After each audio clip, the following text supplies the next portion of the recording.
ಆತ್ಮೀಯ ಬಾಂಧವರೇ, ಯೂಟ್ಯೂಬ್ ವೀಕ್ಷಕರೇ, ಆಜಾದ್ ಫಿಟ್ನೆಸ್ ಕ್ಲಬ್ ಯೂಟ್ಯೂಬ್ ಚಾನಲ್ಗೆ ನಿಮ್ಗೆಲ್ಲರಿಗೂ ಕೂಡ ಸ್ವಾಗತವನ್ನು ಕೊಡ್ತಾ, ಇವತ್ತಿನ ಈ ಒಂದು ವಿಡಿಯೋದಲ್ಲಿ ನಾನು 9 ಬೇರೆ ಬೇರೆ ಸನ್ನಿವೇಶಗಳಲ್ಲಿ ನಾವು SDF ಅಲ್ಲಿ ಆನ್ಲೈನ್ನಲ್ಲಿ ಅಪ್ಲಿಕೇಶನ್ ಅನ್ನು ತುಂಬುವಂತಹ ಬೇರೆ ಬೇರೆ ಸಂದರ್ಭದಲ್ಲಿ ಬೇರೆ ಬೇರೆ ಸಮಸ್ಯೆಗಳಿಗೆ ಯಾವ ರೀತಿ ಟ್ಯಾಕಲ್ ಮಾಡಬೇಕು ಅನ್ನೋದನ್ನ ತಿಳಿಸುವಂತ ಪ್ರಯತ್ನವನ್ನ ಮಾಡ್ತೇನೆ.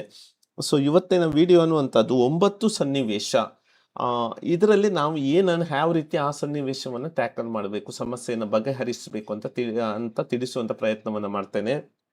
ನನಗನ್ನಿಸ್ತದೆ ಈ 9 ಏನು ಸಿಚುವೇಶನ್ಸ್ ಇದೆ, ಇದರಲ್ಲಿ ಆಲ್ಮೋಸ್ಟ್ ನಮ್ಮ ಎಲ್ಲ ದೈಹಿಕ ಶಿಕ್ಷಕರ 90% ಸಮಸ್ಯೆಗಳಿಗೆ ಅಥವಾ 90% ಸನ್ನಿವೇಶಗಳಿಗೆ ಯಾವ ರೀತಿ ರೆಸ್ಪಾಂಡ್ ಮಾಡಬೇಕು ಅನ್ನುವಂತಹ ಉತ್ತರ ಇವತ್ತಿನ ವಿಡಿಯೋ ಕೊಡುತ್ತೆ ಅನ್ನುವಂತಹ ವಿಶ್ವಾಸ ನನಗಿದೆ. ಆತ್ಮೀಯರೇ, ನಾವೆಲ್ಲರೂ ದೈಹಿಕ ಶಿಕ್ಷಕರು, ಅಧಿಕಾರಿಗಳು ತುಂಬಾ ಒತ್ತಡದಲ್ಲಿದ್ದೇವೆ. ದೈಹಿಕ ಶಿಕ್ಷಕರಿಗೆ ಪಂದ್ಯಾಕೂಟಗಳನ್ನು ಸಂಘಟನೆ ಮಾಡುವಂತಹ ಜವಾಬ್ದಾರಿ, ಬೇರೆ ಬೇರೆ ಪಂದ್ಯಾಕೂಟಗಳಲ್ಲಿ ಅಫಿಷಿಯೇಟಿಂಗ್ ಮಾಡುವಂತಹ ಜವಾಬ್ದಾರಿ, ನಮ್ಮ ಶಾಲೆಯಲ್ಲಿ ಇರುವಂತಹ ವಿದ್ಯಾರ್ಥಿಗಳಿಗೆ ತರಬೇತಿ ಕೊಡುವಂತಹ ಜವಾಬ್ದಾರಿ. ಇದರ ಮೂರರ ಜೊತೆಯಲ್ಲಿ ಇನ್ನೊಂದು ಅತಿ ಮುಖ್ಯವಾಗಿರುವಂತಹದ್ದು ಈ ಆನ್ಲೈನ್ ಅಲ್ಲಿ ಅಪ್ಲಿಕೇಶನ್ ಅನ್ನ ತುಂಬುವಂತಹ ಈ 4 ಒಂದು ಜವಾಬ್ದಾರಿಯನ್ನ ಒಂದೇ ಸಂದರ್ಭದಲ್ಲಿ ಒಂದೇ ಸಮಯದಲ್ಲಿ ನಿರ್ವಹಿಸಬೇಕಾಗಿದೆ. ಸೊ ಇಂತಹ ಸಂದರ್ಭದಲ್ಲಿ ನಾವು ಅತಿ ಸುಲಭವಾಗಿ ಒಂದು ವೇಳೆ ನಮಗೆ ಸಮಸ್ಯೆಗೆ ಪರಿಹಾರ ಸಿಕ್ಕಿದ್ರೆ ನಮಗೆ ಸಂತೋಷ ಆಗತ್ತೆ. ಈ ನಿಟ್ಟಿನಲ್ಲಿ ನಾವೆಲ್ಲರೂ ಕೂಡ ನಮ್ಮ ಎಲ್ಲ ದೈಹಿಕ ಶಿಕ್ಷಕರು, ಎಲ್ಲ ಅಧಿಕಾರಿ ವರ್ಗದವರು, ಹಾಗೆ ದೈಹಿಕ ಶಿಕ್ಷಕರ ಸಂಘಟನೆಯವರು ಕೂಡ ಸೇರಿ ಇವತ್ತಿನ ಈ ಒಂದು ವರ್ಷದ ಕ್ರೀಡಾಕೂಟವನ್ನ ಯಶಸ್ವಿಗೊಳಿಸುವ ನಿಟ್ಟಿನಲ್ಲಿ ಒಂದು ಒಳ್ಳೆಯ ಪ್ರಯತ್ನ ನಡೀತಾ ಇದೆ. ಖಂಡಿತವಾಗಿ ನಮ್ಗೆ ವಿಶ್ವಾಸ ಇದೆ ಈ ವರ್ಷದ ಪಂದ್ಯಾಕೂಟವು ಕೂಡ, ಕ್ರೀಡಾಕೂಟವು ಕೂಡ ಯಶಸ್ವಿಯಾಗಿ ಮೂಡಿ ಬರುತ್ತೆ ಅಂತ ಹೇಳಿ, ಸೊ ನೇರವಾಗಿ ನಾನು ವಿಷಯಕ್ಕೆ ಬರ್ತೇನೆ. ಈ 9 ಸನ್ನಿವೇಶಗಳು ಯಾವ್ಯಾವುದು, ಆ ಸನ್ನಿವೇಶಗಳಲ್ಲಿ ನಮ್ಮ ಜವಾಬ್ದಾರಿ ಏನು, ನಾವ್ ಏನ್ ಮಾಡ್ಬೇಕು ಅಂತ. ಸಿಚುವೇಶನ್ ನಂಬರ್ 1, ಹೊಸದಾಗಿ ಯಾರು ಅಪ್ಲಿಕೇಶನ್ ಹಾಕ್ತಾ ಇದ್ದಾರೆ ಅವರು ಯಾವ ರೀತಿ ಅಪ್ಲಿಕೇಶನ್ ಅನ್ನ ಹಾಕಬೇಕು. ಸಿಚುವೇಶನ್ ನಂಬರ್ 2, ಈಗಾಗಲೇ ಈವೆಂಟ್ ಅನ್ನ ಹಾಕಿ ಆಗಿದೆ, ಮೂಟು ಕ್ಲಸ್ಟರ್ ಕೂಡ ಮಾಡಿದ್ದೀರಾ, ಅದಾದ ಮೇಲೆ ನಾವು ಏನ್ ಮಾಡಬೇಕು. ಸಿಚುವೇಶನ್ ನಂಬರ್ 3, ಈಗಾಗಲೇ ಈವೆಂಟ್ ಅನ್ನು ಆಡ್ ಮಾಡಿ ಆಗಿದೆ, ಮೂಟು ಕ್ಲಸ್ಟರ್ ಮಾಡಿಲ್ಲ, ಅವರು ಏನು ಮಾಡಬೇಕು. ಸಿಚುವೇಶನ್ ನಂಬರ್ 4, ನಾನು ಈಗಾಗಲೇ ಈವೆಂಟ್ ಅನ್ನು ಹಾಕಿದ್ದೇನೆ, ಹಾಕಿರುವಂತಹ ಈವೆಂಟ್ಗಳು ತಪ್ಪಾಗಿದೆ, ಬೈ ಮಿಸ್ಟೇಕ್ ಈವೆಂಟ್ ಅನ್ನ ಉದಾಹರಣೆಗೆ ಯಾವುದೋ ಒಂದು ವೆಯ್ಟ್ ಕ್ಯಾಟಗರಿ ಇದೆ, ಅದನ್ನ ನಾನು ಚೇಂಜ್ ಮಾಡಿ ಹಾಕಿದ್ದೇನೆ, ಈ ರೀತಿ ಹಾಕಿರುವಂತ ಈವೆಂಟ್ ಅನ್ನ ಬದಲಾಯಿಸಬೇಕಾಗಿದೆ, ತಪ್ಪಾಗಿದೆ, ಅದನ್ನ ಯಾವ ರೀತಿ ಡಿಲೀಟ್ ಮಾಡಬೇಕು. ಸಿಚುವೇಶನ್ ನಂಬರ್ 6, 6ನೇ ಸಿಚುವೇಶನ್, ಈಗಾಗಲೇ ಈವೆಂಟ್ ಸೇರಿಸಿ ಆಗಿರುವಂತ ಈವೆಂಟ್ ಅನ್ನ ಡಿಲೀಟ್ ಮಾಡುವುದು ಹೇಗೆ. ಓಕೆ, ಹಿಂದಿನದರಲ್ಲಿ ಈವೆಂಟ್ ಅನ್ನ ಸೇರಿಸುವುದು ಹೇಗೆ, ಈವೆಂಟ್ ಅನ್ನ ಡಿಲೀಟ್ ಮಾಡುವುದು ಹೇಗೆ. 6 ಸನ್ನಿವೇಶ ಆಯ್ತು. 7ನೇ ಸನ್ನಿವೇಶ is very very very important. ನಮ್ಮ ಶಾಲೆಯ ವಿದ್ಯಾರ್ಥಿಯನ್ನ ನಾನು 17ರ ವಯೋಮಿತಿಯನ್ನು ಹಾಕಿದ್ದೇನೆ. 14ರ 8ನೇ ತರಗತಿಯ ವಿದ್ಯಾರ್ಥಿ, ಅವನಿಗೆ 14ರಲ್ಲಿ ಆಡ್ಲಿಕ್ಕೆ ಕಾಂಪಿಟೇಷನ್ ಅಲ್ಲಿ ಹಿಂದಿನ ಸುತ್ತೋಲೆಯ ಪ್ರಕಾರ ಭಾಗವಹಿಸ್ಲಿಕ್ಕೆ ಅವಕಾಶ ಇರಲಿಲ್ಲ. ಅವ್ನು ಸೆಲೆಕ್ಷನ್ ಅಲ್ಲಿ ಭಾಗವಹಿಸಬಹುದಿತ್ತು ತಾಲೂಕ್ ಲೆವೆಲ್ ಅಲ್ಲಿ. ಸೊ ಈಗ ಅವಕಾಶ ಸುತ್ತೋಲೆ ಕೊಟ್ಟಿರುವುದರಿಂದಾಗಿ ಆ ವಿದ್ಯಾರ್ಥಿಯನ್ನ ನಾನು 17ರ ಬದಲಾಗಿ 14ರ ವಯೋಮಿತಿಯಲ್ಲಿ ಆಡಿಸ್ಬೇಕು ಅಂತ ಇದ್ದೇನೆ. ಆಗ ನಾನು ಏನ್ ಮಾಡಬೇಕು, ಇಟ್ಸ್ ವೆರಿ ವೆರಿ ಇಂಪಾರ್ಟೆಂಟ್ ಈ ಪಾಯಿಂಟ್. 8ನೇದು ಏನಂದ್ರೆ ಉಲ್ಟಾ ವೈಸ್ ವರ್ಸ, ಅಂದ್ರೆ 14ರ ವಯೋಮಿತಿಯಲ್ಲಿ ನಾನು ಅವನನ್ನ ಹಾಕಿದ್ದೇನೆ, ಅವನಿಗೆ 17ರ ವಯೋಮಿತಿಗೆ ನಾನು ಹಾಕಬೇಕು, ಅವನನ್ನ ವಯೋಮಿತಿಯನ್ನ ಚೇಂಜ್ ಮಾಡಬೇಕು. ಆವಾಗ ನಾವು ಏನ್ ಮಾಡಬೇಕು. ಆ್ಯಂಡ್ ಸಿಚುವೇಶನ್ ನಂಬರ್ 9ನೇ ಸನ್ನಿವೇಶ ಏನಂದ್ರೆ, ನಾನು ಫೋಟೋವನ್ನು ತಪ್ಪಾಗಿ ಹಾಕಿದ್ದೇನೆ, ಅಥವಾ ಅವನ ಅಕೌಂಟ್ ನಂಬರ್ ಅನ್ನು ತಪ್ಪಾಗಿ ಹಾಕಿದ್ದೇನೆ, ಸಹಿಯನ್ನು ತಪ್ಪಾಗಿ ಹಾಕಿದ್ದೇನೆ, ಅದನ್ನ ಕರೆಕ್ಷನ್ ಮಾಡಬೇಕು. ಸೊ ಈ 9 ಸಿಚುವೇಶನ್ಗಳಲ್ಲಿ ಯಾವ ರೀತಿ ನಾವು ಅದನ್ನ ಹ್ಯಾಂಡಲ್ ಮಾಡಬೇಕು ಅನ್ನೋದನ್ನ ಅತಿ ಸರಳವಾಗಿ ತಿಳಿಸುವಂತಹ ಪ್ರಯತ್ನವನ್ನ ಮಾಡ್ತೇನೆ. ವಿಡಿಯೋ ಕೊನೆವರೆಗೂ ನೋಡಿ, ನಿಮಗೆ ಖಂಡಿತವಾಗಿ ಇದರಲ್ಲಿ ಸಮಸ್ಯೆಗೆ ಪರಿಹಾರ ಸಿಗುತ್ತೆ. ಸೊ ಈಗ ನಾವು ಸಿಚುವೇಶನ್ ನಂಬರ್ 1ಗೆ ಹೋಗೋಣ. ಹೊಸದಾಗಿ ಅಪ್ಲಿಕೇಶನ್, ಇದ್ರ ಬಗ್ಗೆ ನಾನು ಡಿಟೇಲ್ ಆಗಿರುವಂತಹ 5-6 ವಿಡಿಯೋಗಳನ್ನು ಮಾಡಿದ್ದೇನೆ. ಸ್ಟೆಪ್ 1, 2, 3, 4, 5 ಅಂತೇಳಿ ಎಲ್ಲದರ ಡಿಸ್ಕ್ರಿಪ್ಷನ್ ನಲ್ಲಿ ನಾನು ಲಿಂಕ್ ಅನ್ನು ಹಾಕ್ತೇನೆ. ನೀವು ಅದನ್ನ ಹಂತ ಹಂತವಾಗಿ ನೋಡ್ತಾ ಆ ಒಂದು ಅಪ್ಲಿಕೇಶನ್ ಅನ್ನು ತುಂಬಬಹುದು. ಅತಿ ಸರಳವಾಗಿ ಸುಲಭವಾಗಿ ನಾನು ಹೇಳುವಂತದ್ದು ಯಾವ ರೀತಿ ಆರಂಭಿಸಬೇಕು ಮತ್ತು ಏನು ದಾಖಲೆ ಇಟ್ಕೊಳ್ಬೇಕು ಅಷ್ಟು ಮಾತ್ರ ಇದರಲ್ಲಿ ಹೇಳ್ತೇನೆ. ನೋಡಿ, ನೀವು ಹೊಸದಾಗಿ ಅಪ್ಲಿಕೇಶನ್ ತುಂಬುವ ಪೂರ್ವದಲ್ಲಿ 3 ದಾಖಲೆಗಳನ್ನ ರೆಡಿಯಾಗಿ ಇಟ್ಕೊಳ್ಳಿ. 3 ಡಾಕ್ಯುಮೆಂಟ್ಸ್. ಒಂದು, ಫೋಟೋಸ್. ವಿದ್ಯಾರ್ಥಿಯ ಫೋಟೋ 50 KB ಒಳಗಡೆ ಇರಬೇಕು, PNG ಫಾರ್ಮೆಟ್ ಅಲ್ಲಿ ಇರಬೇಕು. 2, ವಿದ್ಯಾರ್ಥಿಯ ಸಹಿ, ಅದು 50 KB ಒಳಗಡೆ ಇರಬೇಕು, PNG ಫಾರ್ಮೆಟ್ ಅಲ್ಲಿ ಇರಬೇಕು. 3ನೇ ಡಾಕ್ಯುಮೆಂಟ್ ವಿದ್ಯಾರ್ಥಿಯ ಕನ್ಸೆಂಟ್, ಒಪ್ಪಿಗೆ ಪತ್ರ, ಅಂದ್ರೆ ಪೇರೆಂಟ್ಸ್ನ ಒಪ್ಪಿಗೆ ಪತ್ರ. ಸೊ ಈ 3 ಡಾಕ್ಯುಮೆಂಟ್ಸ್ ಬೇಕು.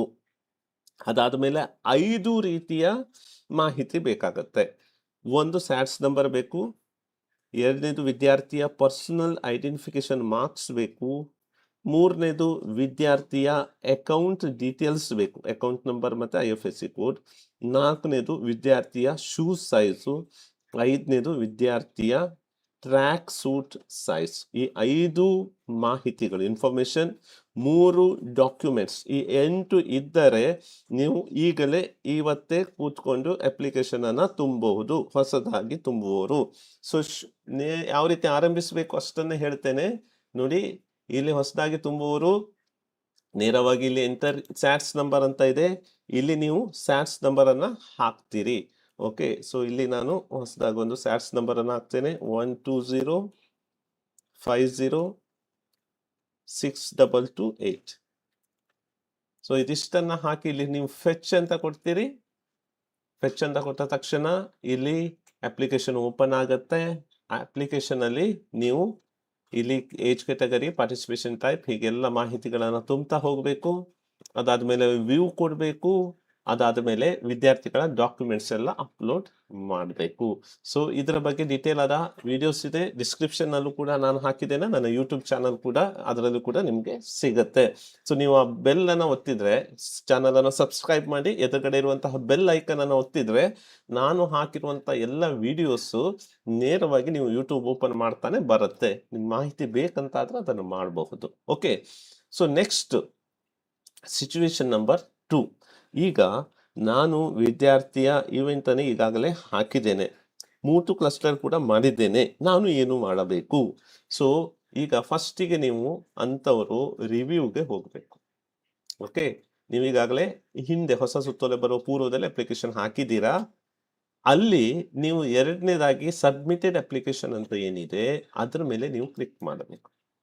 ಸೊ ಇಲ್ಲಿ ಸಬ್ಮಿಟೆಡ್ ಅಪ್ಲಿಕೇಶನ್ ಅಲ್ಲಿ ನೀವು ಈಗಾಗಲೇ ಹಾಕಿರುವಂತಹ ವಿದ್ಯಾರ್ಥಿಯ ಮಾಹಿತಿ along ಸ್ಯಾಟ್ಸ್ number, name, event, photos ಎಲ್ಲ ಇದ್ದು ಸ್ಟೇಟಸ್ ಸಬ್ಮಿಟೆಡ್ ಅಂತ ಇದ್ದರೆ ನಿಮ್ಮ ಅಪ್ಲಿಕೇಶನ್ ಮೂಟು ಕ್ಲಸ್ಟರ್ ಆಗಿದೆ.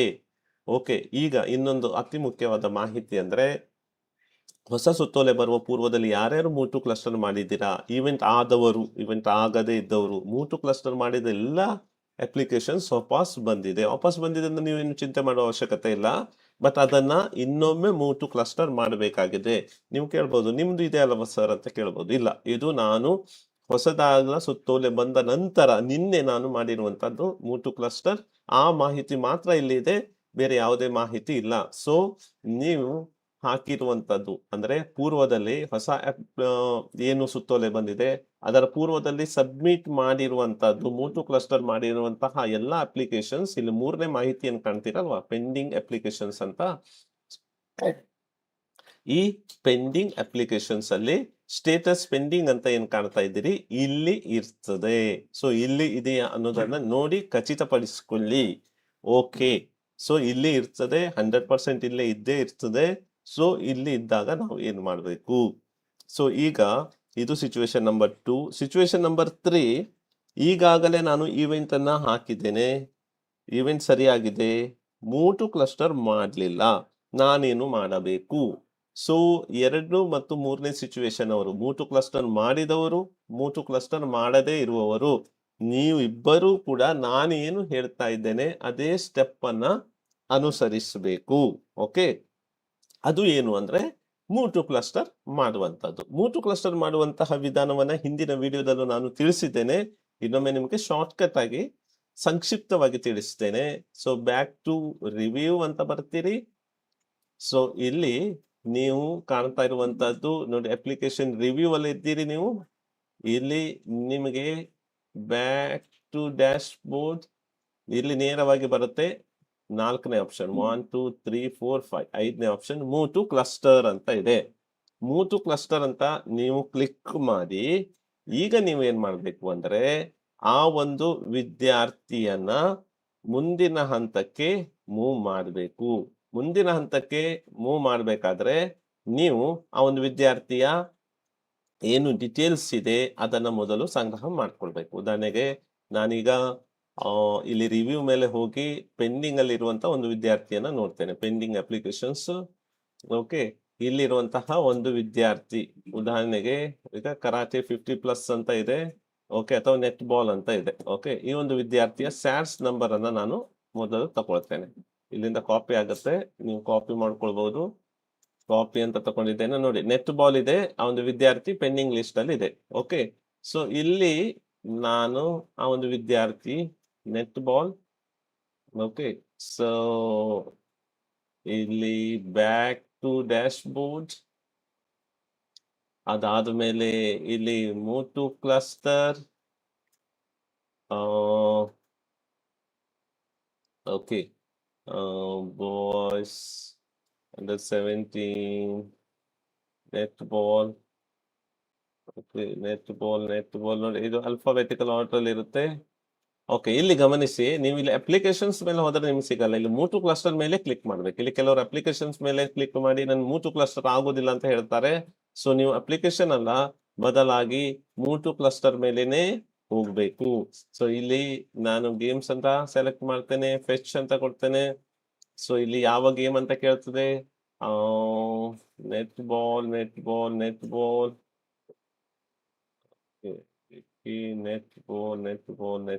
ಓಕೆ, ಇಲ್ಲಿ ನೆಟ್ ಬಾಲ್ ಅಂತ ನಾನು ಸೆಲೆಕ್ಟ್ ಮಾಡ್ತೇನೆ.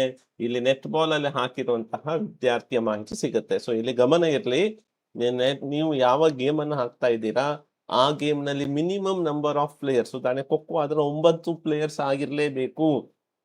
Maximum 12 player. 9 ಮಂದಿ ಪ್ಲೇಯರ್ ಇದ್ರು ನೀವು move to cluster next level ಮಾಡಬಹುದು. ಆ 9 ಮಂದಿ ಪ್ಲೇಯರ್ಸ್ ಇಲ್ಲಿ ಕಾಣ್ತದೆ. ಅವರೆಲ್ಲರನ್ನ ನೀವು ಸೆಲೆಕ್ಟ್ ಮಾಡಿ, ನೆಕ್ಸ್ಟ್ ಕೋಚ್ ಅನ್ನ ಸೆಲೆಕ್ಟ್ ಮಾಡಿ, ಟೀಮ್ ಮ್ಯಾನೇಜರ್ ಅನ್ನ ನೀವು ಸೆಲೆಕ್ಟ್ ಮಾಡಿ, ಮತ್ತೆ ಪುಶ್ ಟು ಕ್ಲಸ್ಟರ್ ಕೊಡಬೇಕು. ನೆನಪಿರ್ಲಿ, ಇಲ್ಲಿ ನೀವು ಮಿನಿಮಮ್ ನಂಬರ್ ಆಫ್ ಪ್ಲೇಯರ್ಸ್ ಅನ್ನ ಹಾಕದೇ ಇದ್ರೆ ಪುಶ್ ಟು ಕ್ಲಸ್ಟರ್ ಆಗಲ್ಲ, ನಿಮ್ಗೆ ಮ್ಯಾಚ್ ಆಡಿಸ್ಲಿಕ್ಕೆ ಆಗಲ್ಲ. ಒಮ್ಮೆ 2 ವಿದ್ಯಾರ್ಥಿ, ಇನ್ನೊಂದ್ಸಲ 3 ವಿದ್ಯಾರ್ಥಿ ಮಾಡಬೇಡಿ. ಒಂದೇ ಸಲ ಆ ಗೇಮ್ ನಲ್ಲಿರುವಂತಹ ಅಷ್ಟು ವಿದ್ಯಾರ್ಥಿಗಳನ್ನ ಆಡ್ ಮಾಡಿ ನಂತರ ಇಲ್ಲಿ ಸೆಲೆಕ್ಟ್ ಮಾಡಿ ಪುಶ್ ಟು ಕ್ಲಸ್ಟರ್ ಮಾಡಬೇಕು.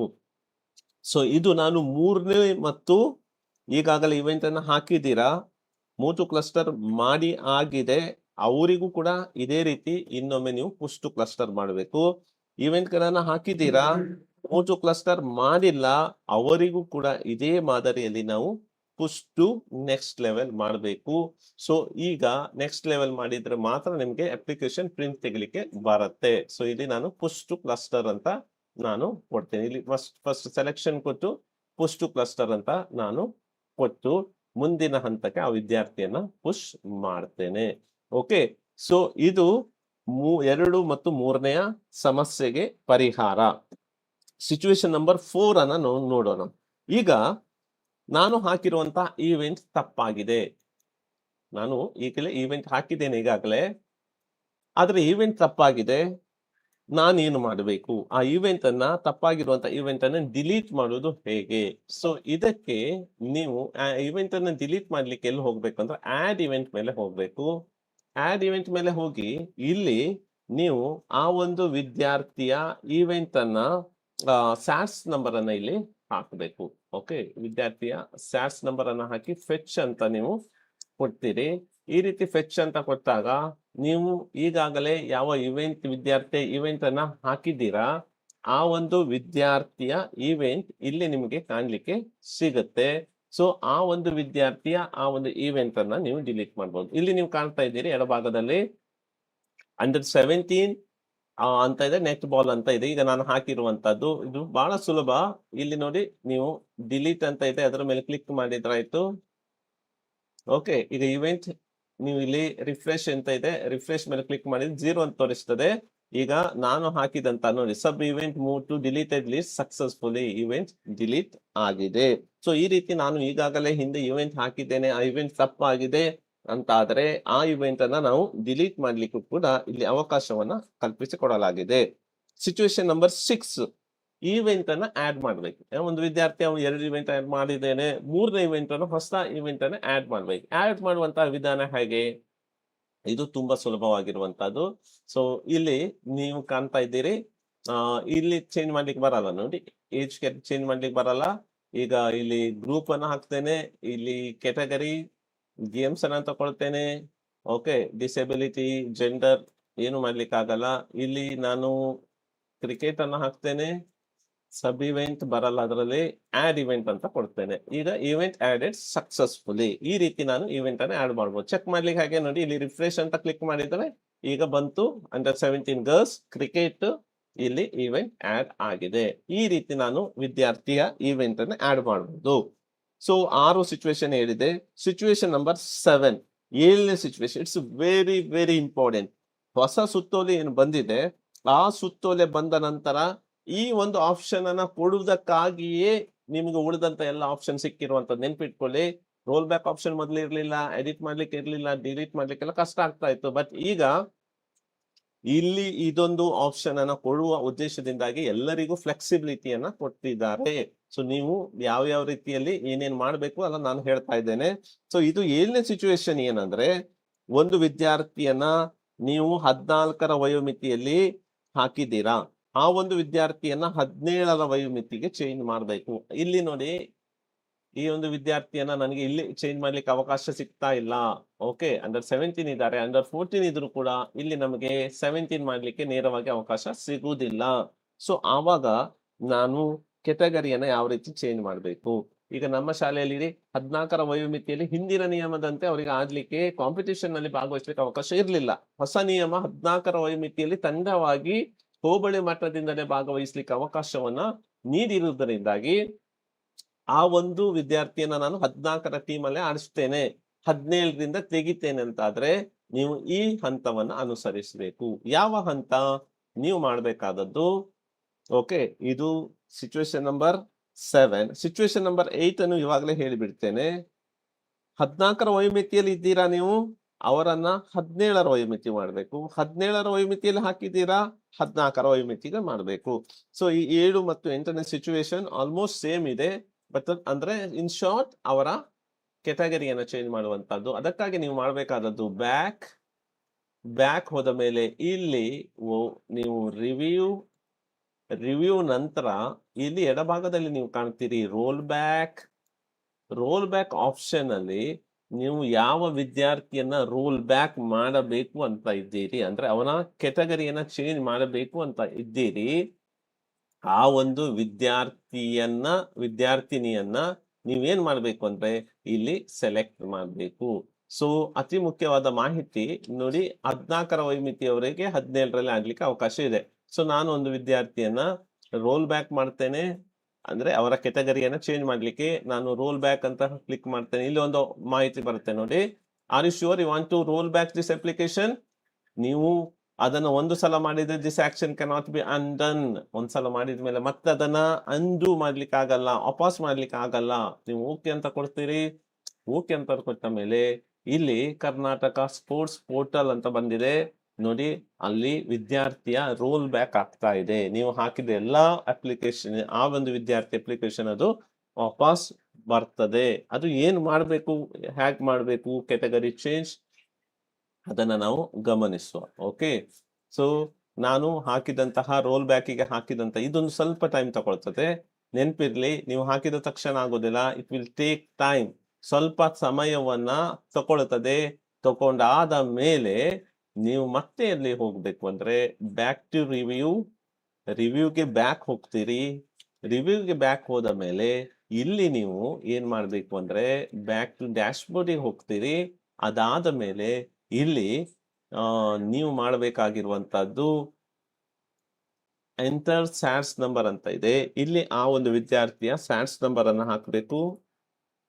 2109247 ಫೆಚ್ ಅಂತ ನೀವು ಕೊಡ್ತೀರಿ. ಈ ರೀತಿ ನೀವು ಫೆಚ್ ಅನ್ನ ಕೊಟ್ಟ ನಂತರ ಏನಾಗ್ತದೆ ಇಲ್ಲಿ ನಾವು ನೋಡೋಣ.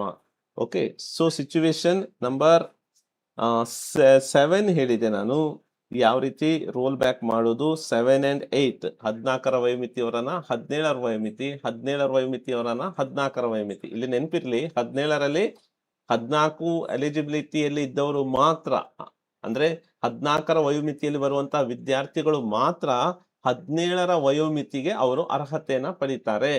14ರ ವಯೋಮಿತಿಯವರು 17ರ ವಯೋಮಿತಿಯಲ್ಲೂ ಆಡ್ಬಹುದು, 14ರಲ್ಲೂ ಆಡ್ಬಹುದು. ಬೇರೆ ವಿದ್ಯಾರ್ಥಿಗಳು 17ರಲ್ಲಿ ಇದ್ದವರನ್ನ 14ಕ್ಕೆ ಹಾಕ್ಲಿಕ್ಕೆ ಆಗಲ್ಲ. ಸೊ ಇದು ನಮ್ಗೆ ಗೊತ್ತಿದೆ. ಸೊ ಈಗ ನೋಡಿ, ಇಲ್ಲಿ ನನಗೆ ಆ ಒಂದು ವಿದ್ಯಾರ್ಥಿಯ ಆಪ್ಷನ್ ಬಂದಿದೆ. ಏನಂದ್ರೆ ವಿದ್ಯಾರ್ಥಿಯ ಕೆಟಗರಿಯನ್ನ ಚೇಂಜ್ ಮಾಡ್ಲಿಕ್ಕೆ ಅವಕಾಶ ಇಲ್ಲಿ ಒದಗಿಸ್ತದೆ. ನಾನು ರೋಲ್ ಬ್ಯಾಕ್ ಮಾಡಿದಂತಹ ವಿದ್ಯಾರ್ಥಿಯ ಇಲ್ಲಿ ಸ್ಯಾಟ್ಸ್ ನಂಬರ್ ಅನ್ನ ಹಾಕಿದಾಗ ಮಾತ್ರ ನನಗೆ ಇಲ್ಲಿ age mini under 14, junior under 17 ಇಲ್ಲಿ ನನಗೆ ಅಂಡರ್ 17 ಮಾಡುವಂತ ಅವಕಾಶ ಸಿಕ್ಕಿದೆ. Age group change successfully, all previous event selection var removed ಅಂತ ಬರ್ತದೆ. ಇಲ್ಲಿಂದ ನೀವು ಮತ್ತೆ ವಿದ್ಯಾರ್ಥಿಯ ಇನ್ಫಾರ್ಮೇಶನ್ಸ್ ಅನ್ನ ತುಂಬತಾ ಹೋಗ್ಬೇಕಂದ್ರೆ ಕಂಟಿನ್ಯೂ ಮಾಡ್ತಾ ಹೋಗ್ಬೇಕು. ನೀವು ಆಲ್ರೆಡಿ ತುಂಬಿರುವಂತ ಇನ್ಫಾರ್ಮೇಶನ್ ಏನಿದೆ ಅದು ಸೇಫ್ ಆಗಿರುತ್ತೆ. It's very very important. ನೆನ್ಪಿಟ್ಕೊಳ್ಳಿ, ನೀವು ಈಗಾಗಲೇ ಯಾವ ಯಾವ ಮಾಹಿತಿಯನ್ನ ಆ ಒಂದು ವಿದ್ಯಾರ್ಥಿ ತುಂಬಿದಿರಿ ನೋಡಿ. ಫೋಟೋ ಇದೆ, ಸಿಗ್ನೇಚರ್ ಇದೆ, ಓಕೆ, ಅವರ ಅಕೌಂಟ್ ಡೀಟೇಲ್ಸ್ ಇದೆ, ಇದೆಲ್ಲವೂ ಕೂಡ ಸುರಕ್ಷಿತವಾಗಿರ್ತದೆ. ಇದು ಅತಿ ಮುಖ್ಯವಾಗಿ ನಮಗೆ ಗೊತ್ತಿರಬೇಕು. ನಾವು ರೋಲ್ ಬ್ಯಾಕ್ ಮಾಡಿದ್ದೇವೆ, ನಾವು ಇನ್ನೊಮ್ಮೆ ಫಸ್ಟ್ ಇಂದ ಎಲ್ಲ ಮಾಹಿತಿಯನ್ನು ತುಂಬತಾ ಹೋಗ್ಬೇಕನ್ನೋ ಅವಶ್ಯಕತೆ ಇಲ್ಲ. ರೋಲ್ ಬ್ಯಾಕ್ ಮಾಡಿದಂತಹ ವಿದ್ಯಾರ್ಥಿ ಅಲ್ಲಿ ಅವರ ಫೋಟೋಸು ಸಿಗ್ನೇಚರ್ ಎಲ್ಲ ಸುರಕ್ಷಿತವಾಗಿರುತ್ತೆ. ಅದನ್ನ ಇನ್ನೊಮ್ಮೆ ಏನು ಮಾಡೋ ಅವಶ್ಯಕತೆ ಇರುವುದಿಲ್ಲ. ಸೊ ನೆಕ್ಸ್ಟ್ ಪ್ರೊಸೀಜರ್ ಅನ್ನು ಮಾಡ್ತಾ ಹೋಗ್ಬೇಕು. ಸೊ ಇಲ್ಲಿ ನಾನು ಈಗ ರಿಫ್ರೆಶ್ ಅಂತ ಕೊಟ್ಟು ಅವರ ಈವೆಂಟ್ ಅನ್ನ ನಾನು ಹಾಕ್ತಾ ಹೋಗ್ತೇನೆ. ಓಕೆ, ಅವರಿದು ಈವೆಂಟ್ ಅನ್ನ ನಾನು ಹಾಕ್ತಾ ಹೋಗ್ತೇನೆ. ಇಲ್ಲಿ ಯಾವ ಈವೆಂಟಿಗೆ ಅವನಿಗೆ ಸೇರಿಸಬೇಕು, ಹಿಂದೆ ಇದ್ದ ಈವೆಂಟ್ ಅದು ಇನ್ನೊಮ್ಮೆ ನಾನು ಸೇರಿಸ್ತೇನೆ, ಡಿಲೀಟ್ ಆಗತ್ತೆ, ಅದನ್ನ ಮತ್ತೊಮ್ಮೆ ನಾನು ಸೇರಿಸ್ತೇನೆ.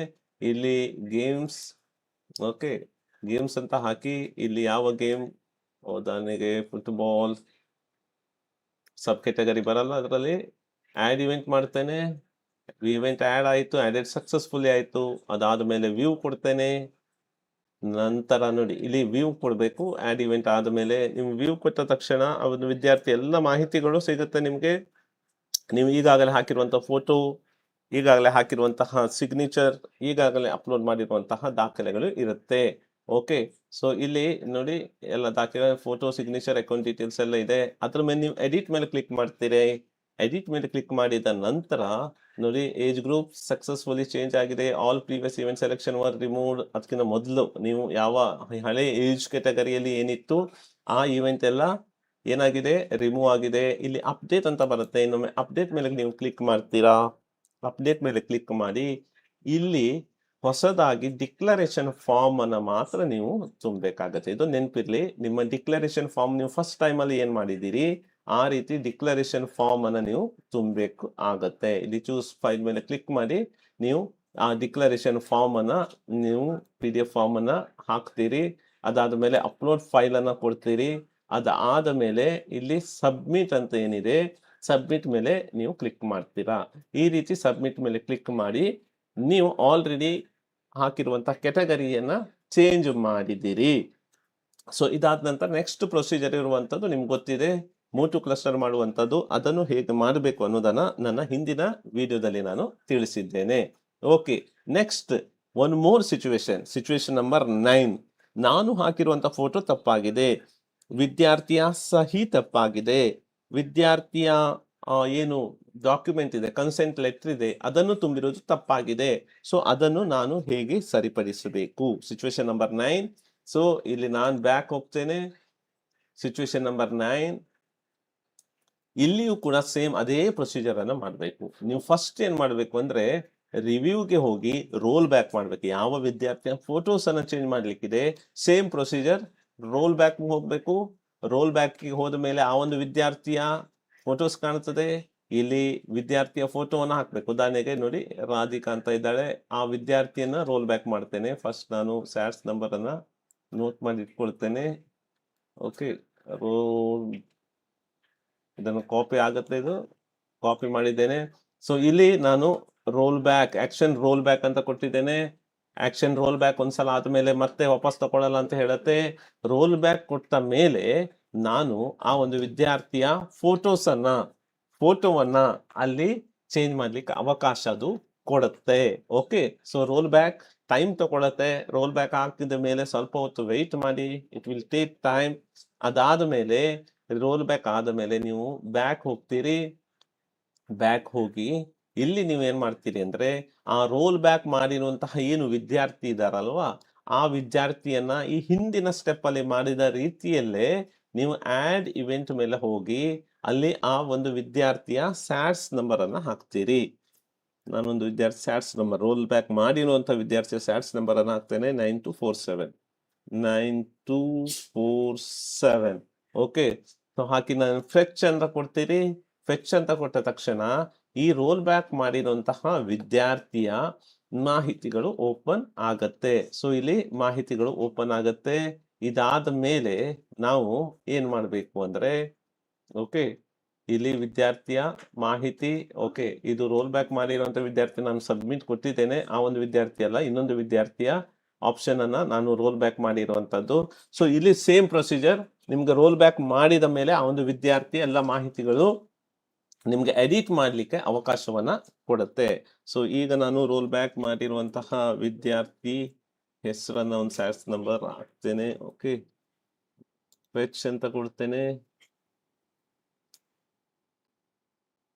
ಓಕೆ, ಈ ಒಂದು ವಿದ್ಯಾರ್ಥಿಯನ್ನ ನಾನು ರೋಲ್ ಬ್ಯಾಕ್ ಮಾಡಿದ್ದೇನೆ. ನೋಡಿ, ಆ ಒಂದು ರೋಲ್ ಬ್ಯಾಕ್ ಮಾಡಿರೋ ವಿದ್ಯಾರ್ಥಿಯ ಏನು ಮಾಹಿತಿಯನ್ನ ನಾನು ಸ್ಯಾಟ್ಸ್ ನಂಬರ್ ಹಾಕಿದ ತಕ್ಷಣ ಇಲ್ಲಿ ಮೆನು ಚೇಂಜ್ ಆಗಿ ಬರುತ್ತೆ. ಇಲ್ಲಿ ನೋಡಿ, ಏಜ್ ವಾಪಸ್ ಆವಾಗಲೇ ಹೇಳಿದ ಹಾಗೇನೆ ಏಜ್ ಅನ್ನ ಚೇಂಜ್ ಮಾಡ್ಲಿಕ್ಕೆ, ಅಂಡರ್ 14 ಇರುವವರನ್ನ 17 ಮಾಡ್ಲಿಕ್ಕೆ ಅವಕಾಶ ಕೊಡ್ತದೆ. ಈ ಈವೆಂಟ್ಸ್ ಅನ್ನ ಆಡ್ ಮಾಡ್ಲಿಕ್ಕೆ ಅವಕಾಶ ಕೊಡ್ತದೆ. ಎಲ್ಲದೂ ಕೂಡ ಅವಕಾಶ ಕೊಡ್ತದೆ. ನಾನು ಈಗ ಹೇಳ್ತಾ ಇರುವಂತದ್ದು ಫೋಟೋ ಮತ್ತೆ ಅವರ ಸಹಿಯನ್ನ ಚೇಂಜ್ ಮಾಡೋದ್ರ ಬಗ್ಗೆ. ಸೊ ವ್ಯೂ ಅಂತ ನೀವು ಕ್ಲಿಕ್ ಮಾಡ್ತೀರಿ. ಅಲ್ಲಿ ಬೇರೆ ಏನು ಮಾಡೋ ಅವಶ್ಯಕತೆ ಇಲ್ಲ. ಈವೆಂಟ್ ಎಲ್ಲ ಸರಿಯಾಗಿದೆ, ಅವರ ಫೋಟೋ ಮಾತ್ರ ತಪ್ಪಾಗಿದೆ. ಆದ್ರಿಂದ ಅದನ್ನ ಸರಿಪಡಿಸ್ಲಿಕ್ಕೆ ಹಾಕ್ಬೇಕಾದ್ರೆ ನೀವು ವ್ಯೂ ಮೇಲೆ ಕ್ಲಿಕ್ ಮಾಡ್ತೀರಾ. ವ್ಯೂ ಮೇಲೆ ಕ್ಲಿಕ್ ಮಾಡಿದ್ಮೇಲೆ ಸ್ವಲ್ಪ ಸಮಯವನ್ನ ತೆಗೆದುಕೊಳ್ಳುತ್ತದೆ. ತೆಗೆದುಕೊಂಡ ನಂತರ ನಮಗೆ ಫೋಟೋವನ್ನ, ಸಹಿಯನ್ನ ಮತ್ತು ಆ ವಿದ್ಯಾರ್ಥಿಯ ಏನು ಕನ್ಸೆಂಟ್ ಲೆಟರ್ ಇದೆ ಅದನ್ನ ಚೇಂಜ್ ಮಾಡ್ಲಿಕ್ಕೆ ಅವಕಾಶ ಸಿಗುತ್ತೆ. ನೋಡಿ, ಇಲ್ಲಿ ನೀವು ಕಾಣ್ತಾ ಇದ್ದೀರಿ, ವಿದ್ಯಾರ್ಥಿಯ ಫೋಟೋ ಇದೆ, ಸಹಿ ಇದೆ, ಇದು ತಪ್ಪಾಗಿ ಬಂದಿದೆ ಅಂತ ಆದ್ರೆ ಇದನ್ನ ನಾನು ಸರಿಪಡಿಸ್ಲಿಕ್ಕೆ ಸೀದಾ ಕೆಳಗಡೆ ಹೋಗ್ಬೇಕು. ಇಲ್ಲಿ ಎಡಿಟ್ ಮೇಲೆ ಕ್ಲಿಕ್ ಮಾಡಬೇಕು. ಎಡಿಟ್ ಮೇಲೆ ಕ್ಲಿಕ್ ಮಾಡಿ ಈಗ ನೋಡಿ, ನನಗೆ ವಿದ್ಯಾರ್ಥಿಯ ಫೋಟೋವನ್ನ ಚೇಂಜ್ ಮಾಡ್ಲಿಕ್ಕೆ ಅವಕಾಶ ಕೊಟ್ಟಿದೆ. ಇಲ್ಲಿ ಚೂಸ್ ಫೈಲ್ ಮೇಲೆ ಕ್ಲಿಕ್ ಮಾಡಿ ನಾನು ಆ ಒಂದು ವಿದ್ಯಾರ್ಥಿಯ ಫೋಟೋವನ್ನ ಚೇಂಜ್ ಮಾಡಬಹುದು. ಇಲ್ಲಿ ನಾನು ಹೊಸದಾಗಿ ಫೋಟೋವನ್ನ ಹಾಕ್ಲಿಕ್ಕೆ ಅವಕಾಶ ಕೊಡುತ್ತೆ. ಓಕೆ, ಹೊಸದಾಗಿ ಫೋಟೋವನ್ನ ಹಾಕಬೇಕು.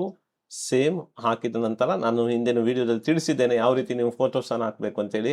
ಇಲ್ಲಿಯೂ ಕೂಡ ಹಾಗೆ ಸಹಿಯನ್ನ ನಾನು ಈ ಸಹಿಯನ್ನ ನಾನು ಸೇವ್ ಮಾಡಿ ಇಟ್ಕೊಂಡಿರ್ತೇನೆ. ಆ ಸಹಿಯನ್ನ ಸೇವ್ ಮಾಡಿ ಇಟ್ಕೊಂಡಂತ ಸಹಿಯನ್ನ PNG ಫಾರ್ಮೆಟ್ ಅಲ್ಲಿ ಇರಬೇಕು. ಓಕೆ, ಆ ಸಹಿಯನ್ನ ನಾನು ಇಲ್ಲಿ ಹಾಕ್ತೇನೆ. ಓಕೆ, ಸಹಿ ಫೋಟೋ. ಓಕೆ, ಇಲ್ಲಿ ಸಹಿ ಅಂತ ಅಂದ್ಕೊಳ್ಳಿ. ಇದಿಷ್ಟನ್ನ ಹಾಕಿದ ಮೇಲೆ ಇಲ್ಲಿ ಅಪ್ಡೇಟ್ ಅಂತ ನೀವು ಕೊಟ್ಟ ತಕ್ಷಣ ಅಲ್ಲಿ ನೀವು ಫೋಟೋವನ್ನ ಚೇಂಜ್ ಮಾಡಿದ್ದೀರಾ. ಆವಾಗ ತೋರಿಸಿದ ಮಾದರಿಯಲ್ಲೇ ಅದೇ ಮಾದರಿಯಲ್ಲಿ ನಾವು ಫೋಟೋವನ್ನ ಚೇಂಜ್ ಮಾಡಬೇಕು. ಸ್ವಲ್ಪ ಸಮಯ ತಗೊಳ್ತದೆ ಅಪ್ಡೇಟ್ ಆಗ್ಲಿಕ್ಕೆ. ಓಕೆ, ಅಪ್ಡೇಟ್ ಕೊಟ್ಟ ಮೇಲೆ ಅಪ್ಡೇಟ್ ಸಕ್ಸಸ್ಫುಲಿ ಅಂತ ಬರುತ್ತೆ. ಮತ್ತೆ ನೆಕ್ಸ್ಟ್ ಮುಂದಿನ ಹಂತ ಏನಿದೆ, ನಾವು ಅವರ ಕನ್ಸೆಂಟ್ ಲೆಟರ್ ಅನ್ನ ಅಪ್ಲೋಡ್ ಮಾಡುವಂತದ್ದು.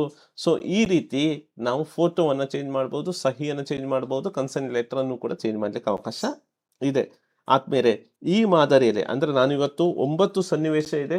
ಈ 9 ಸನ್ನಿವೇಶಗಳಲ್ಲಿ ಯಾವ ರೀತಿ ನಾವು ಟ್ಯಾಕಲ್ ಮಾಡಬೇಕು ಅನ್ನೋದನ್ನ ತಿಳಿಸುವಂತ ಪ್ರಯತ್ನವನ್ನ ಮಾಡಿದ್ದೇನೆ. ಇವತ್ತಿನ ವಿಡಿಯೋವನ್ನು ವೀಕ್ಷಿಸಿದ ತಮ್ಗೆಲ್ಲರಿಗೂ ಕೂಡ ಕೃತಜ್ಞತೆಗಳು. ಈ ವರ್ಷದ ಕ್ರೀಡಾಕೂಟ ಯಶಸ್ವಿಯಾಗಿ ಮೂಡಿ ಬರಲಿ ಅನ್ನುವಂತಹ ಶುಭ ಹಾರೈಕೆಯೊಂದಿಗೆ ಇವತ್ತಿನ ಸೆಷನ್ ಅನ್ನ